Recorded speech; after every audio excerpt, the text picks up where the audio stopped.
It is 10 a.m. You are in another mandatory sync. A colleague smiles at you across the table, praising your input on the Q3 roadmap. 5 minutes later, an email lands in your inbox. It is from them, highlighting a minor flaw in your data. The worst part? They CC'd your department head. This is not an administrative mistake. It is a calculated passive-aggressive strike, masquerading as team synergy. In the corporate matrix, open hostility is career suicide. Instead, colleagues weaponize politeness to hide their resentment. You feel the forced smiles and the subtle sabotage. You are not overthinking it. They actually despise you. You cannot force a colleague to like you, nor should you waste cognitive bandwidth trying to win them over. The modern office is a battlefield of suppressed egos and hidden agendas. Trying to emotionally decode their fake smiles only drains your daily energy reserves. Here, we do not rely on HR mediation or toxic positivity. We use Stoic philosophy as a mental algorithm to neutralize their concealed malice. In this briefing, we will decode the subtle indicators of corporate resentment.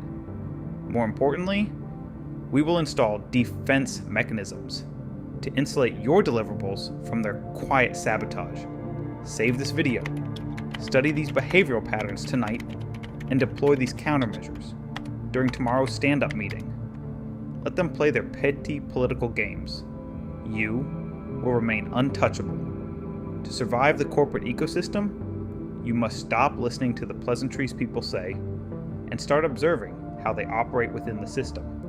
We do not have the luxury of idealism. Let us deconstruct the covert signs of professional resentment and the specific protocols required to neutralize them. Threat 1, the information bottleneck. This is the colleague who conveniently forgets to forward you a critical email thread, leaves you off the calendar invite for a vital impromptu sync, or fails to mention a sudden shift in the client's Q3 expectations until you are already presenting. They weaponize ignorance. When confronted, they will smile and claim it was an administrative oversight, a mere glitch in the workflow. It is not. It is a deliberate siege tactic designed to make you look incompetent in front of stakeholders. Marcus Aurelius wrote, "The impediment to action advances action. What stands in the way becomes the way. Do not beg for access to their silo.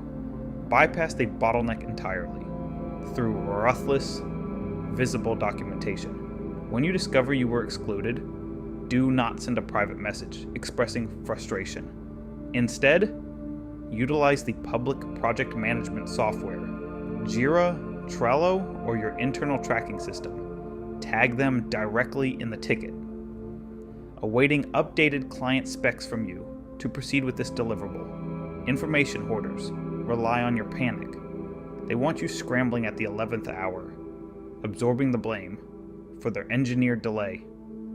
When you calmly document their failure to share data in an auditable system, you instantly shift the liability back to them. You remove the emotion and replace it with a cold, indisputable timestamp.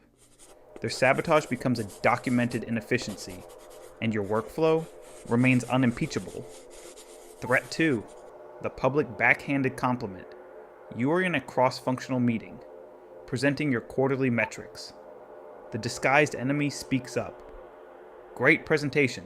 It is really impressive how you managed to pull those numbers together, especially considering your lack of experience with this new software. Or, excellent draft. It is so much better than I expected from your team. It is an assassination, wrapped in a ribbon, delivered precisely when leadership is watching. Epictetus stated, "If someone succeeds in provoking you, realize that your mind is complicit in the provocation." Deploy the agree and amplify protocol. Do not defend your experience. Do not look visibly irritated. Look them dead in the eye. Hold eye contact for 2 seconds, longer than is comfortable, and say in a flat, even tone, "Thank you." Adapting quickly to operational deficits is a core metric I track closely. Then, immediately pivot the conversation back to the meeting agenda. The backhanded compliment is bait. It is designed to make you defensive, to make you look emotionally fragile or insecure in front of management. By absorbing the compliment at face value and ignoring the insult, you starve them of the emotional reaction they require.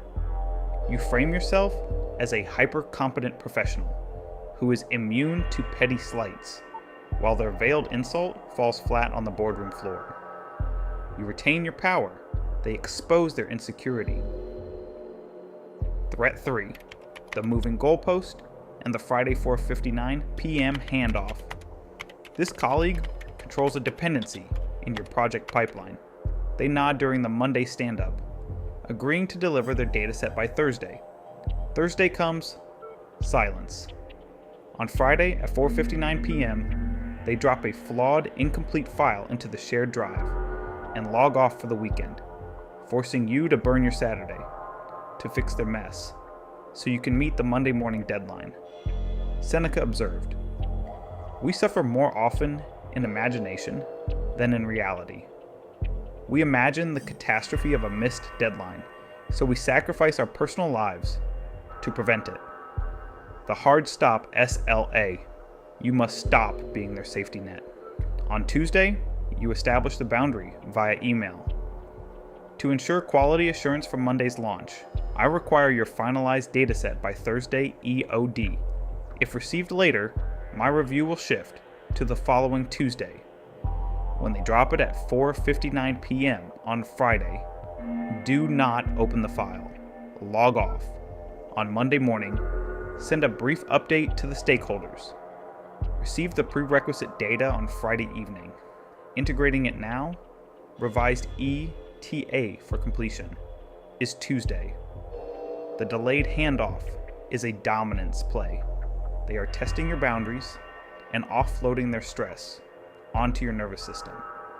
When you refuse to absorb their delay, you force them to face the consequences of their poor time management. You are not starting a fight. You are simply enforcing a logical timeline. The panic belongs to them, not you. Your weekends are a fortress. Do not let their incompetence breach the walls. Threat 4, the weaponized CC and the escalation trap. Every minor inquiry, every microscopic request for clarification, or every trivial update they send you suddenly has your direct manager, or worse, a department director, copied on the email.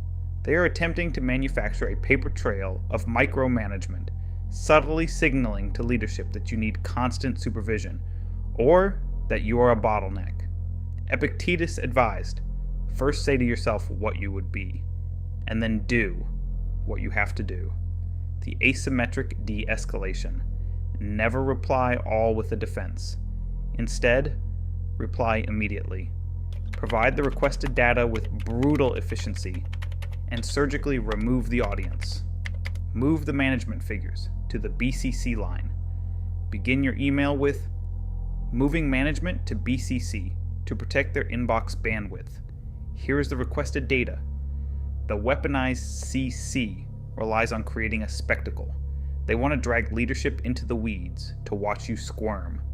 By moving management to BCC, you achieve two things simultaneously. First, you shut down their theater production by turning off the spotlight. Second, you subliminally position yourself to your manager as a protector of their valuable time, contrasting yourself with the colleague who is wasting it on trivialities.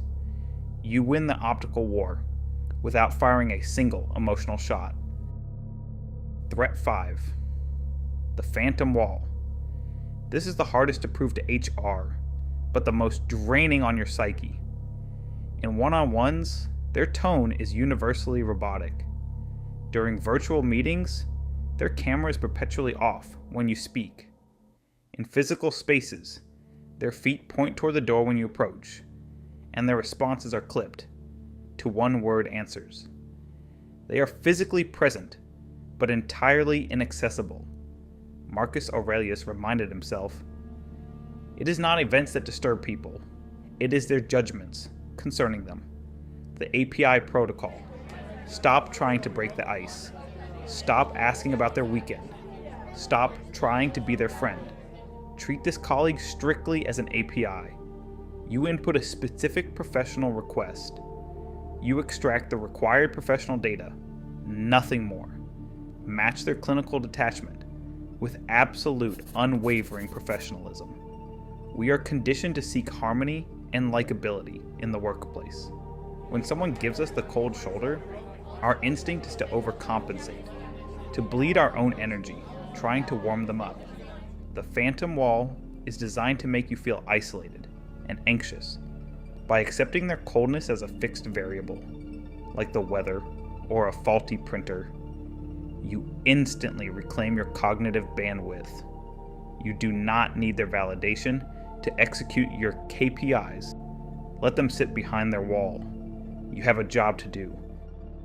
Threat 6. The idea hijack.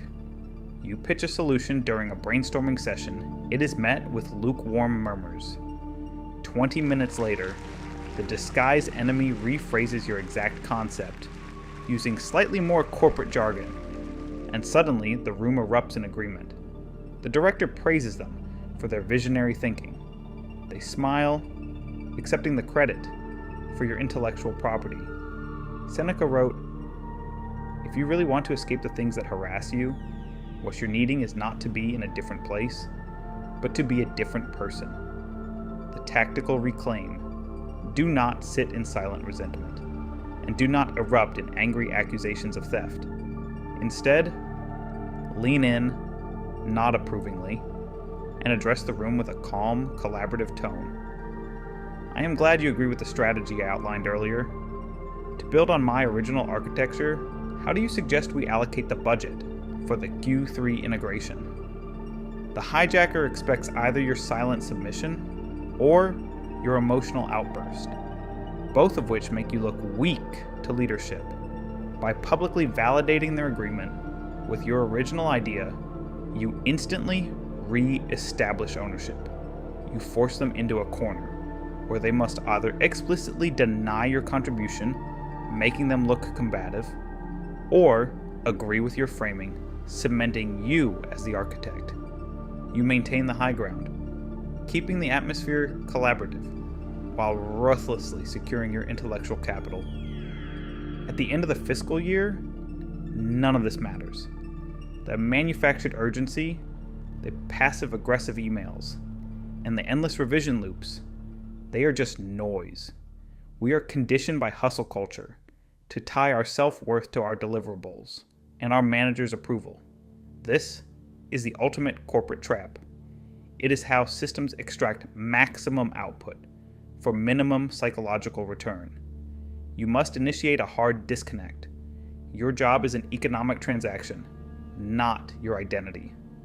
KPIs, performance reviews, and the opinions of colleagues who secretly despise you are merely data points on a corporate spreadsheet. They are not a measure of your value. When you close your laptop, the company ceases to exist in your mind. Stop bleeding your mental health into a hierarchy that would replace you in a week. You execute your role. You collect your compensation. You log off. Everything else is a distraction. Deploy one of these defensive protocols during tomorrow's morning sync. Observe how the power dynamics immediately shift when you stop reacting and start executing. If you're ready to stop bleeding your mental energy for a system that thrives on your anxiety, leave a mark in the comments below by typing Stoic Professional. You are not alone in this corporate matrix. Welcome to the inner Citadel. Protect your cognitive bandwidth. Focus strictly on the deliverables and refuse to participate in their petty emotional theater. Stay rational. System log out.